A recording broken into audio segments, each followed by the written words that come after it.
Post-harvest losses have been estimated at about 40%, and one of the ways to mitigate these is by promoting short market supply chains.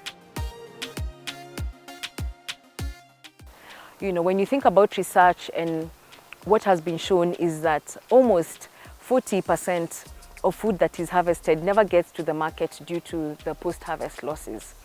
And this has been made worse, because of the many challenges we have in Kenya. Especially, we have very poor road networks. We don't have good logistic chains that support farmers to be able to get their food to markets. So, for example, let me give a quick example. I actually have some organic farmers, say, for example, in Migori. And what they have done is that instead of having to struggle to get their vegetables all the way to Nairobi overnight, chances are the vegetables, by the time they get to Nairobi, they're not going to be in very good quality. They're going to be, withered, and I won't be able to sell it very well. I tell them, you can send me a bit of your produce, but also, why don't you just sell this wonderful organic produce in your local markets? And they've actually started doing it. And you'd find that their local communities actually appreciating it. And you'll find like if one of their neighbors know that they're growing their sukuma wiki or spinach in an organic way, they will always be sending their children, enda kwa mama nani, go to that farmer, go buy their sukuma wiki, because I know that their sukuma wiki is free of pesticide residue. Something I'm very passionate about is short food supply chains. And what this basically means is that the distance between the farm and the consumer should be the shortest distance possible. So we want to be able to make sure that the good food that we are growing here on our farms is actually accessible to our fellow Kenyans. So this is just to make sure that, that organic food and safe food is not just for a chosen few. Organic and safe food is actually a fundamental human right when you think about the SDGs and, like the different goals that we need to be attaining in the SDGs to make sure that everyone has access to nutritious and healthy food. And because Kenya is such a beautiful and diverse country, you find that different foods do well in different areas of the country. We have farmers all the way from Mombasa who supply us with coconuts and mangoes and cashew nuts and, like different produce on that other side. We also have farmers, from Western Kenya who may have something different, like bananas and all. Central Kenya have good tea and all. But then you want to make sure that all these farmers are able to actually feed their own people, to make sure that this food is not having to travel thousands and thousands of miles away to get a market, but that we are able to encourage the local market to access this good food. In organic farming, one of the aspects is integration of livestock farming and crop production. The two complement each other as the byproduct of each system becomes the input of others. Animal excretes from livestock offer nutrients to the farms, where the farm residues provide feeds for the livestock. Livestock integration is very important in organic farming because animals actually help to increase the biodiversity, and they also help to give you a nice biocircular economy, so to speak. What does that mean? Basically, we are trying to get a closed system on the farm, whereby the animals work very well together with the plants, because animals will give us the manure that is needed to help the plants grow, and the plants also end up becoming food for the animals and for us human beings also. So when you have livestock integration, you find that running the farm is actually easier, and then you're also able to reduce on the inputs that you use on the farm.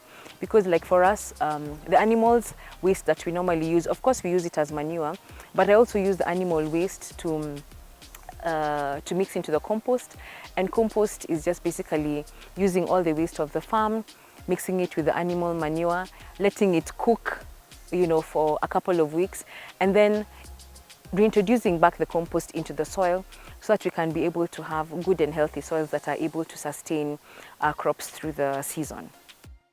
Manures are plant and animal waste that are used as sources of plant nutrients. Manures are the organic materials derived from the animal, human and plant residues, which contain plant nutrients in complex organic forms. Manures replenishes the soils, enabling the soils to nourish the plants. One of the major problems we have, if not the most prevalent problem we have with farmers in Kenya, is we don't have good soils anymore. Our soils are not able to give us a good harvest, and many farmers have resorted to using a lot of synthetic inputs just so that they can be able to get a harvest. And one of the ways in which you can be able to rejuvenate your soil is to compost. Just take the waste from the soil, from the farm, pick all the waste from the farm, mix it up with your manure from the animals, and let it just rot slowly, because compost has got a lot of benefits to the soil. We have about 15 to 20 compost heaps that we have all around the farm that help us. Every time we are planting, we always incorporate compost into the soil. I agree that it's very tedious, it's a lot of hard work and you have to wait. But the question is, do you want to leave good soil for your children to be able to still farm on your farm, or do you want to just be a one-time season farmer? If you want to farm for many years to come and get good produce from the hard work that you put into the farm, then I would encourage all farmers to incorporate composting in their farming practices. Pollination is needed for plants to reproduce, and so many plants depend on bees or other insects as pollinators. For this reason, Sylvia has established an apiary on her farm, which besides giving her honey, the bees have facilitated a bountiful garden. A major part of livestock that we have also kept on the farm is having an apiary. So we're also doing beekeeping, and the bees have been wonderful friends of ours here on the farm, because they're really helping us to pollinate. And we planted, just a small example, we planted some beans right next to the apiary, and the beans have done exceptionally well because the bees really did a lot of pollination for us. And to also make sure that the bees are actually happy on the farm, we also have planted for the bees a lot of flowers. And some people come to the farm and ask me, why you have flowers in between your food? And I tell them it's for the bees, but also flowers also make the farm very beautiful. And apart from the bees, flowers also help to attract other pollinators that are very beneficial on an organic farm. I know this is something that many farmers don't know, but when you have flowers on the farm, you don't only attract bees, but you also attract other pollinators like wasps. And guess what? Wasps love eating aphids. You get some different kinds of wasps that eat aphids. So when the wasps come, they actually eat the aphids for you. And it has really worked. When I do rows of flowers in my farm, I actually have any aphid infestation because the pollinators came for the flowers and they got a wide diet.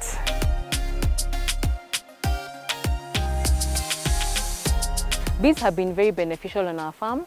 They have actually helped, of course, with the pollination of the different crops that we have here. And just to make sure that they are happy here, we've also planted a lot of flowers for them so that they can be able to get their pollen here. I also would encourage small-scale farmers to actually seriously think about having an apiary on their farm so that they can be able to make an extra income through the honey that they are going to be harvesting, as well as making good use of the beneficial insects that help to increase production on the farm.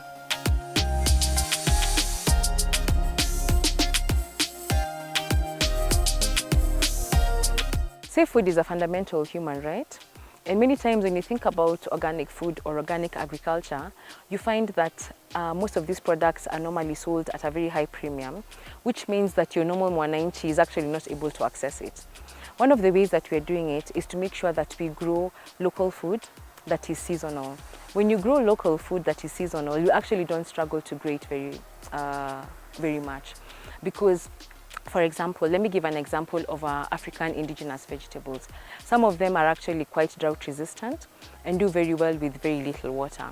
So those are the kind of crops that we are trying to promote and to make sure that we grow them in large quantities. So by the time they get to the market, the cost of production was high, then consequently we are able to sell them at a very affordable way. Also, growing your food seasonally will actually reduce your cost on production.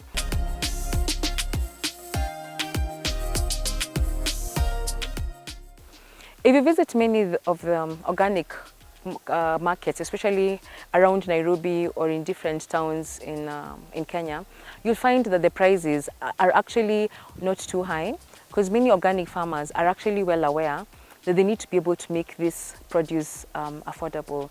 So when you think about the pricing, it's actually very close to the conventional prices, which is actually a way of trying to tell the consumers, you know, choose organic, choose to eat safe food. So many people are getting into farming as an agribusiness option. So do you think organic farming is really sustainable? Is it commercially viable to go organic when your focus is on the returns that you get? You know, organic is not that lucrative. It's difficult. It's a long journey. As I shared, I've done it for almost 10 years. And for us, even just to be able to get returns from our farm, it takes almost 5 years. And 5 years sounds a very long time for any farmer to wait to actually start seeing a good return for their hard-earned efforts. But the thing about it is, when you grow your food organically, it's a very sustainable way of farming, because my children, God willing, in the next 5, 15, 20 years, will still be able to come put a seed in this soil, and the seed is going to give them a bountiful harvest. My encouragement is to the farmers listening to me today. When you do your farming, don't just think about the money you're going to get at the end of the season, but think about your children, think about your great-grandchildren. What inheritance are you leaving for them on the farm? Irrigation is the process of applying water to the crops artificially to fulfill their water requirements. Nutrients may also be provided to the crops through irrigation. Farmers can decide on the best irrigation system that is best suitable for their farms. Rainwater harvesting is the collection and storage of rainwater for reuse on site rather than allowing it to run off. It's been said in Kenya that the water problem is actually the storage problem. Sylvia has invented different methods of harvesting rainwater for use in her farm. One major challenge we have with farming in Kenya is that majority of the farmers are dependent on rain-fed agriculture, which is not very sustainable. And what happens is, you know, they're not able to get a good return depending on how the rainy season was. But one aspect that is very important in agroecology is to make sure that you make good use of water harvesting like we have done here. So we have a dam that is able to collect rainwater and help us to be able to see us through the difficult season, especially this year where we had very dismal rains. We've been able to collect rainwater and use it on the farm so that we can have consistent produce all year round.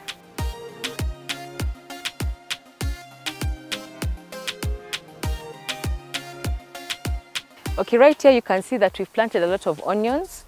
Onions do very well in semi-arid areas, as you can see. And because it can get very hot, we are using an overhead sprinkler, which is a water gun. It works very well because it's able to water a very wide area. It normally gets very hot and sometimes the plants go through a lot of stress. So to reduce on the stress as we are watering, we use overhead irrigation.